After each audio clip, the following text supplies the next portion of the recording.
door clicked shut quietly and footsteps softly echoed. The scrape of the chair and creak of leather as he settled rose to her ears. The scent of clove and spice wafted in the air. Immediately her skin prickled and hot awareness shot through her body, the exact reaction she'd been experiencing steadily since the day they met. It was a secret she'd never confess, not even if she were tortured. "Good morning, Miss Evergreen." The deep, rumbly voice shot to all the hidden corners of her body and stroked, fighting the horrid physical response. She finally looked up and met Palmer Matterson's stare. His sea-green eyes drilled into hers and lingered, as if it were his right to see all of her. Primal arrogance seethed from his very core.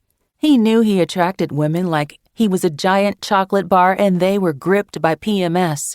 That thick mane of gray hair was his calling card, falling over his forehead and brushing his collar with just a touch of unruliness.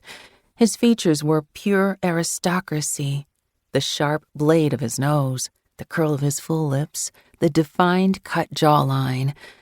He wore his fancy Armani suits like they were casual denim, the fabric tailored to emphasize the lean, muscled length of his thighs and ass, the jacket stretching over his broad shoulders. He was a man who ran a female-centered business, surrounded by endless wedding couples and selling the promise of happily ever after. Yet, there didn't seem to be a soft bone in his body or heart. It was a puzzle she'd been trying to solve for a year but was no closer to figuring out. Malia ignored the punch in her gut like an expert. She refused to allow this man to evoke any type of reaction from her today. Not irritation, not frustration, and certainly not sexual attraction. "Good morning, Mr. Matterson." She oozed saccharine sweetness. "It's lovely to see you."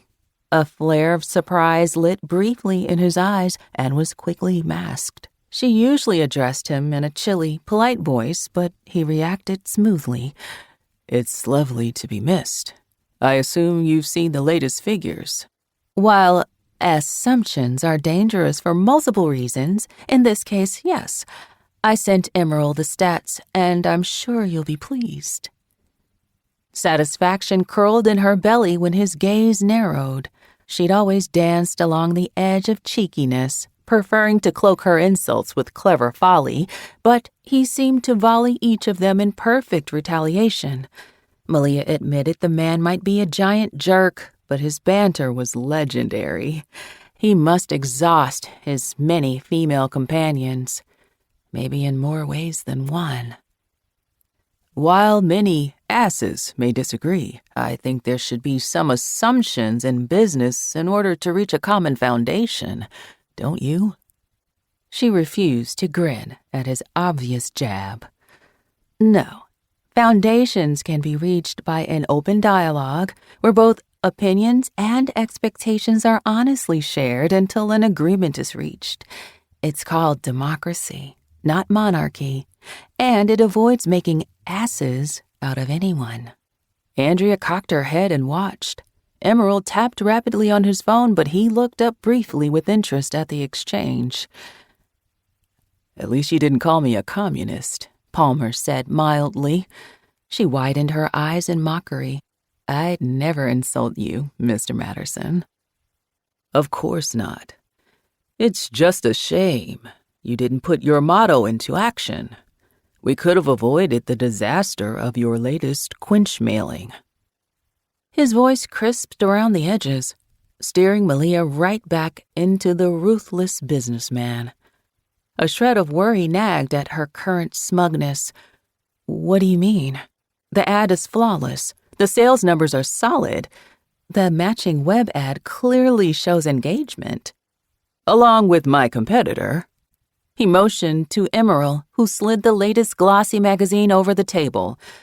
"Why would you allow my rival to purchase prime space next to mine?" Malia blinked and stared at the open photo spread. Endless Vows Bridal Agency held the center ad in the limited quarterly print magazine that had become a staple at